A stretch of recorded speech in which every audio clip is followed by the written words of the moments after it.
Okay, welcome all the students. Today we'll be talking about factors of production. As you can see here, the caption, you see land, labor, capital. Yes, these are factors of production, entrepreneurship. Okay, let's move forward. Factors of production, they include land, entrepreneur, capital, and labor. You see, labor here is in a different color. It's in white because we will not talk about labor under this. It is a very long topic on its own, so it will have its own segment. Under this, we will talk about land, entrepreneur, and capital. Okay, first of all, let's start with land. Land constitutes all the natural resources which can be used in the production of goods and services. Land constitutes all the natural resources which can be used in production. So you see, land is not like what you know that is earth or soil. Land in economics consists of all resources. It consists of minerals, consists of water, consists of things which can be used to satisfy human wants, things which can be used in production processes. Even trees is considered land economics. Okay, now let's look at all the characteristics of land. First of all, its reward is rent.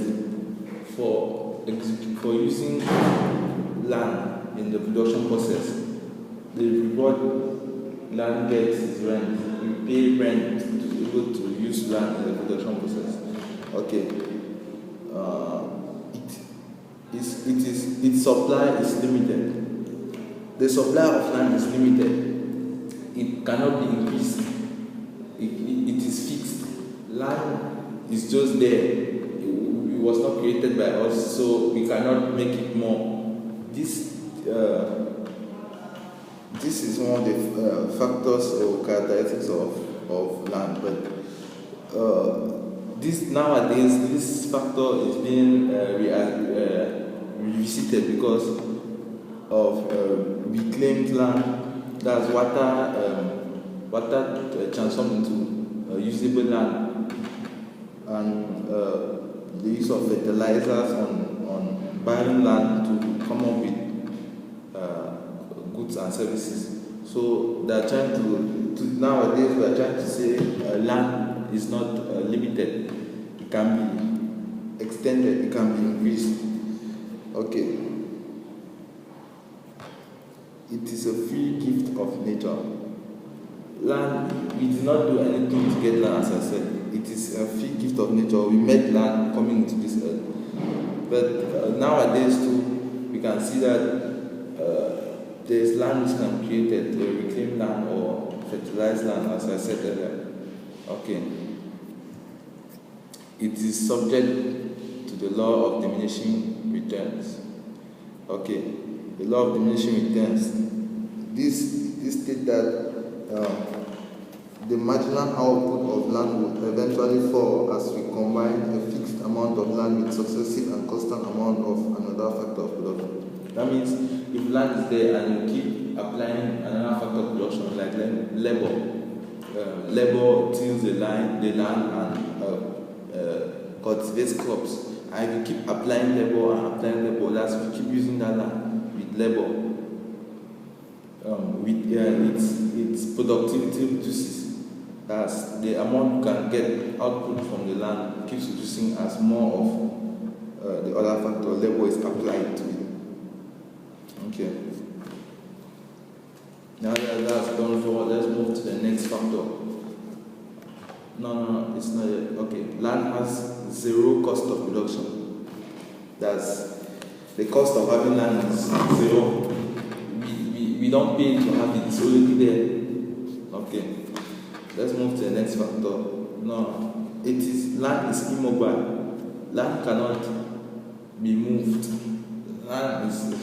You cannot move, like if you have a house here, you cannot move the whole house and not keep it somewhere with the land under it. But nowadays, so we have come to see that land may be mobile through reclamation. Okay. Moving to the next factor, the entrepreneur. The entrepreneur, this is the one who hires and organizes the other factors of production in order to produce and sell goods and services. You see how important this role is? It's part of the production process. It's a factor of production. The entrepreneur is like a thinking cap, or the overall, the general. He organizes all the other factors. That means that all other factors actually exist, but somebody is needed to put them into this place, and come up with production of goods and services. Organize the other factors to the production of goods and services in order to produce and sell goods and services. He produces and he also sells goods and services.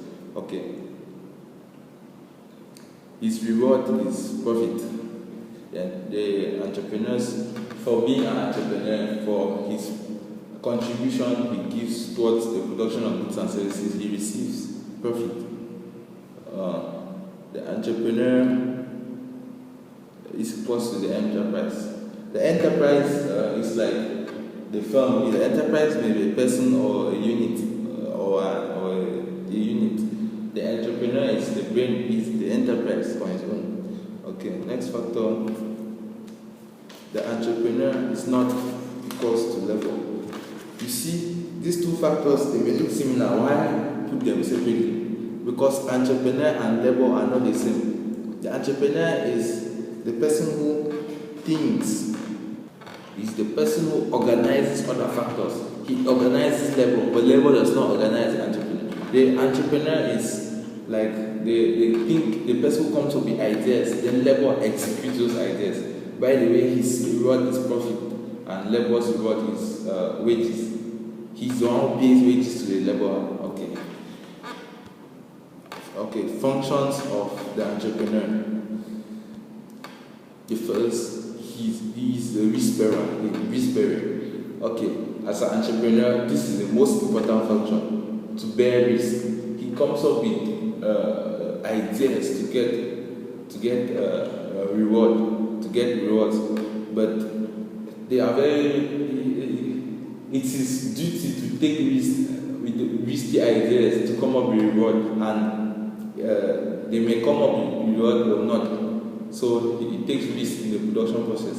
This is very important. Okay, decision taking. As we said earlier, he organizes all the other factors of production. So he takes decisions on how the proportions they should be applied, the other factors of production, how they should be applied, the amount they should get for their application, and how much output he answers the question of what to produce, how to produce, and for whom to produce, in short. Okay. He marketing the goods and services. When these goods are produced, they don't just remain there in the factory. But the entrepreneur now is necessary for marketing the goods and services. That's it. For whom to produce. He markets the goods and services to the market. Okay. Providing business finance. Production does not just start on himself. Someone has to take the initiative and have financial backing to start the production process. This person is the entrepreneur. The entrepreneur provides the financial background of the business because he pays all the other factors of production. He organizes them and pays them. So if it's not there, no production process goes on. Okay, methods of reducing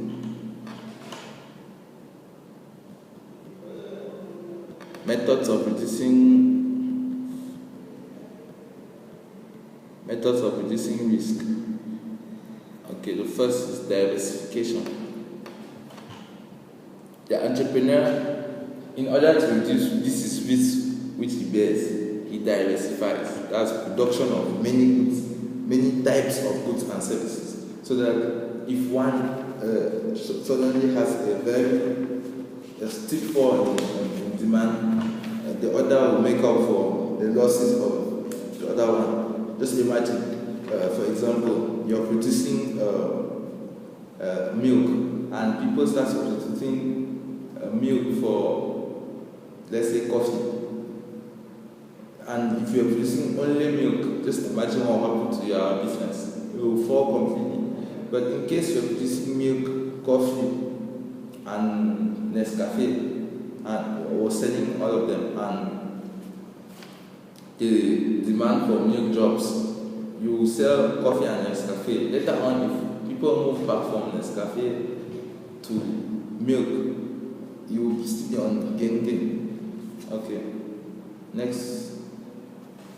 Insuring. Risk. Not all risks are not risk a company may take. Some of these risks can be seen ahead of time and prevented. That's through the process of insurance. Insuring. The manager has to insure.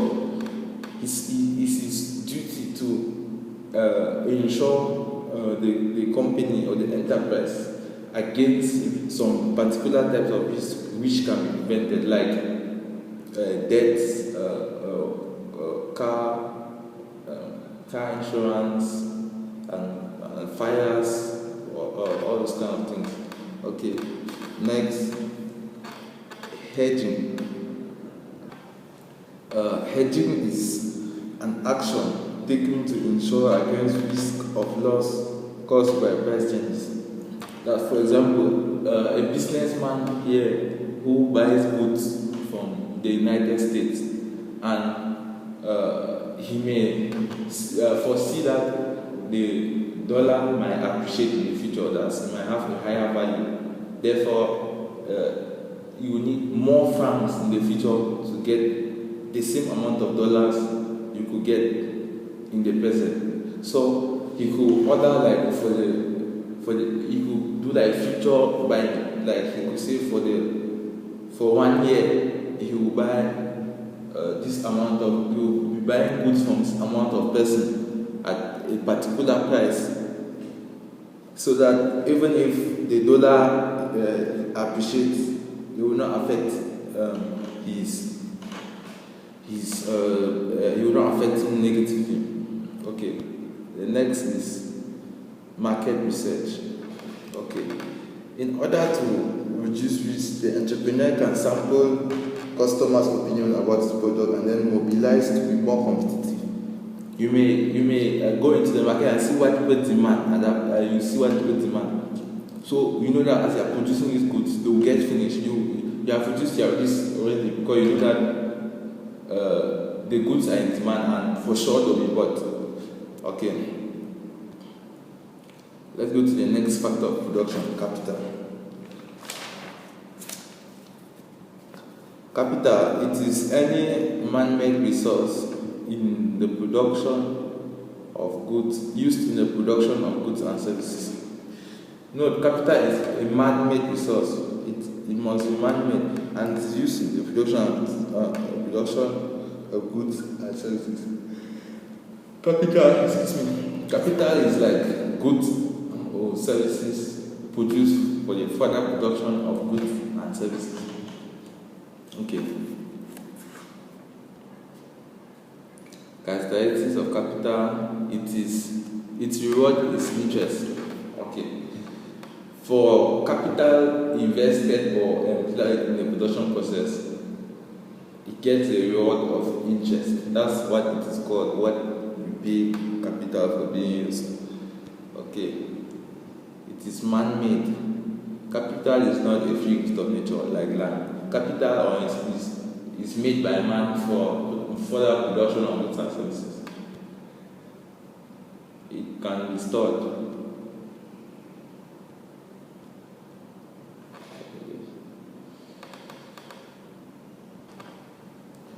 It can be stored. Capital can be used, kept and used in the future. Like capital includes things like a factory building, a machinery like Caterpillar, a computer. You see that they can be stored, they can be left for a period of time and used in the future. Okay. It can be bought and owned. Capital can be bought and owned by, unlike labor, which cannot be owned, cannot be bought. capital can be, a machine can be bought, a computer can be bought and owned. I can guess all of you people watching videos have computers. You bought them and they are yours. That's capital. It depreciates with time and use. As you use capital, it depreciates over a period of time. A piece of chalk, for example, that's capital. Using it, it depreciates until it finishes. That other examples like fixed capital. You cannot use a car for the whole of your life and it remains the same. It keeps depreciating, keeps reducing its quality as you use it and over time. Okay.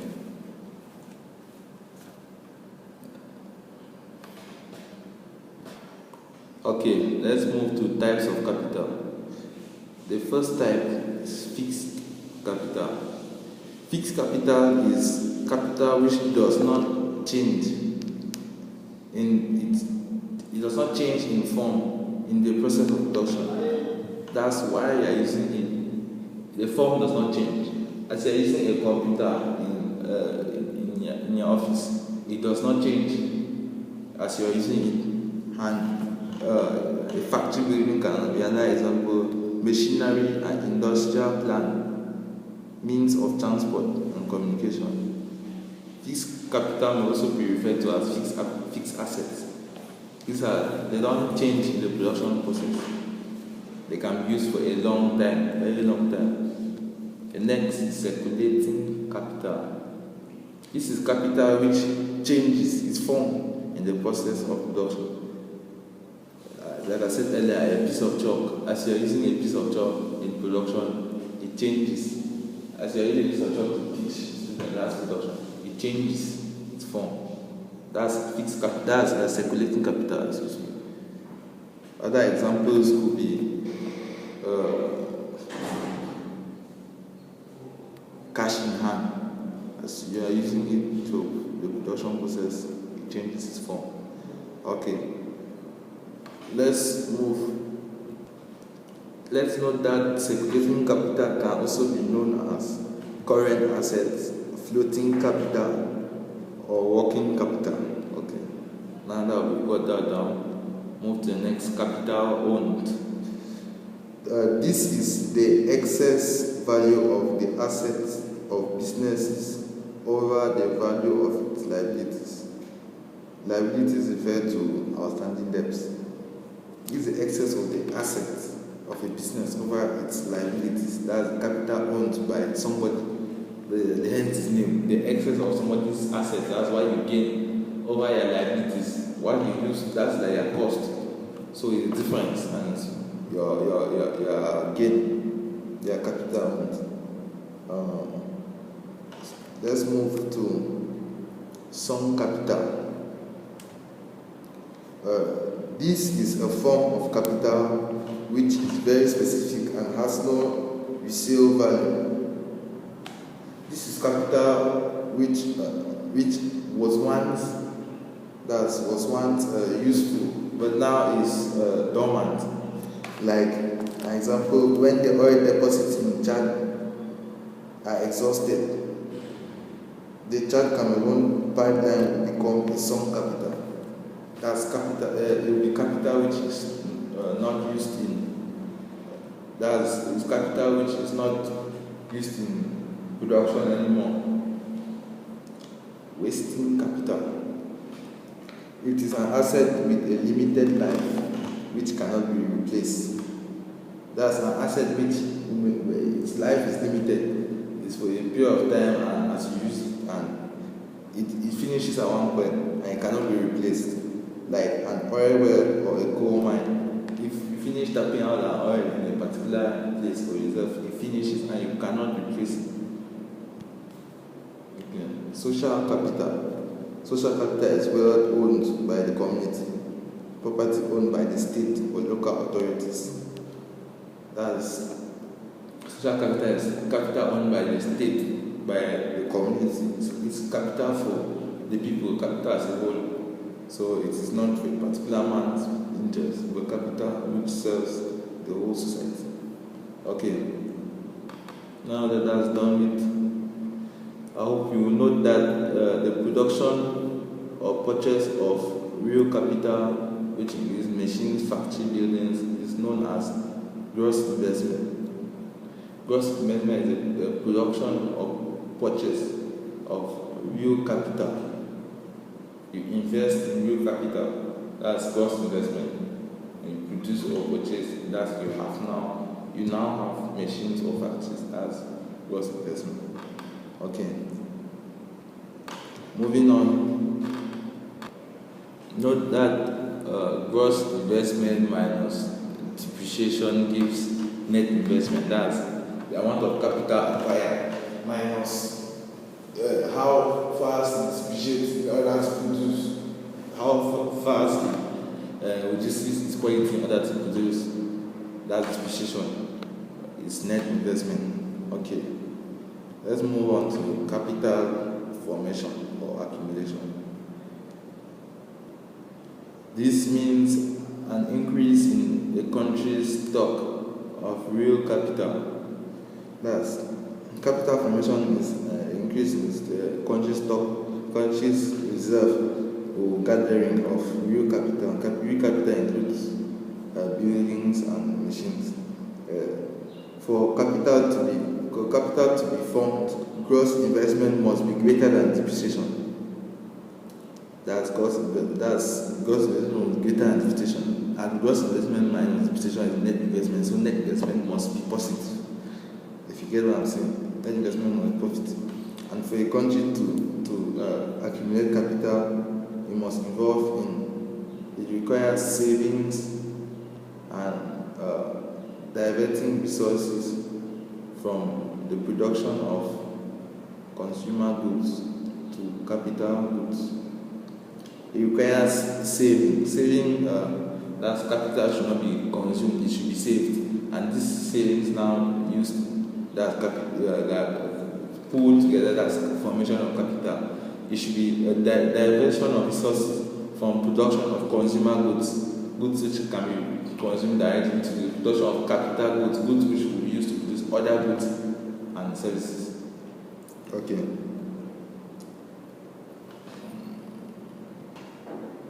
Let's move on to forms of capital accumulation. Okay, first, what I talk about is forms of gathering capital, forms of getting positive net investment. The first is capital widening. Capital widening occurs when quantity of capital is increased, but its proportion to other factors of production are unchanged. What we mean here is you increase when in the production process, in order to accumulate more capital, you increase capital as a fraction of production and increase the other factors proportionately. That's all of them are increased equally, and to get to accumulate capital. The capital labor ratio remains unchanged. For example, one unit of capital per unit of labor in period 1, 2 units of capital for 2 units of labor in period 2. That's what I mean. If you increase capital from 1 to 2, you also increase others like labor from 1 to 2. Okay. The next is capital. This occurs when quantity of capital is increased, but its proportions with the other factors of production are unchanged. Okay, let's move to capital widening. Let's move to capital. Okay, let's now move on to capital deepening. This occurs when capital stock is increasing and the other factors remain constant or fall. With capital deepening, unlike capital widening, you increase capital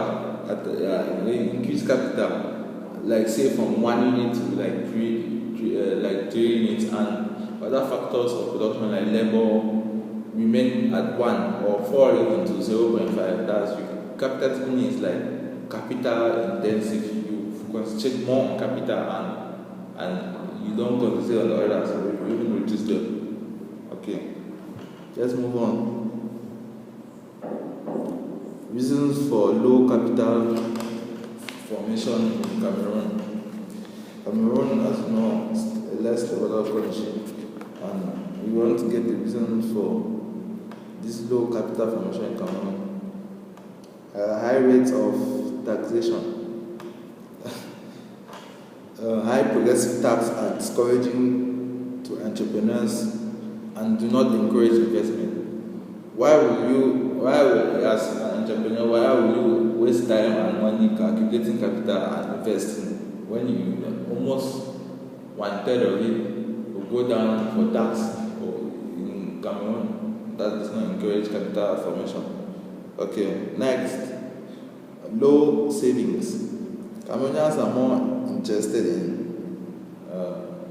consumption than saving for investment because they are not really progressive. Okay, poor investment. Good. The laws governing investment do not give encouragement such as tax holidays, grants to young entrepreneurs. These are not available. They keep instead giving higher taxes on them. Weak banking system. Banks quickly go out of business due to bankruptcy. This leads to lack of confidence in the banking sector. People may become discouraged to save in banks because low capital formation because money is not accumulated. Okay. Weak currency. A currency is not a key currency, therefore its price in terms of those of trading partners like Euro and the US dollar is quite low. Buying capital from trading partners is therefore very expensive because transforming to their currency, we need to take a lot of our currency to get a little of their currency. Okay, next. Bad political environment. The political environment of Cameroon is very uncertain. This makes nationals to save money in banks out of the economy. This really limits investment of funds. Okay. Next, high eagerness to consume. Like it says, this is high desire to consume. People of Cameroon most prefer to consume than to save in order to produce more. Okay. Capital flight. People in Cameroon, the high desire to save abroad is limiting the factor of capital accumulation. Like Cameroonian saving in the Swiss bank. Okay. Armed robbers. Where people are not encouraged to invest or save capital when all this process will go for nothing with the frequency of armed robbers. They just start you back from afresh. Why would you say when you will have consumed? Okay. Irregular energy supply. This is a very serious factor. The power supply from AS on air also limits capital accumulation. This is due to constant interruptions in power supply and sometimes organized power rationing where some towns may not have electricity because it is directed to other towns. This hinders capital accumulation. Okay. Capital consumption. Capital consumption. Some of capital goods are used as replacement for capital goods which have either physically worn out or have become obsolete because of improvement in technology. The value of replacement of capital is known as capital consumption or depreciation. Capital consumption is the same as depreciation. This is the amount of capital that we lose in order to the amount of depreciation in capital in order to produce. Okay, that's depreciation.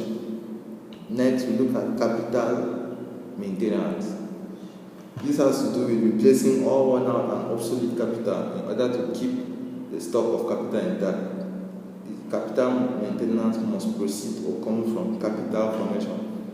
when you capital formation, accumulation of capital is used now for capital maintenance to replace all depreciation which has come about from capital consumption. So, with all that, I hope you got the concepts of capital, capital, land, and entrepreneur, which are factors of production. Until next time, see you. Okay.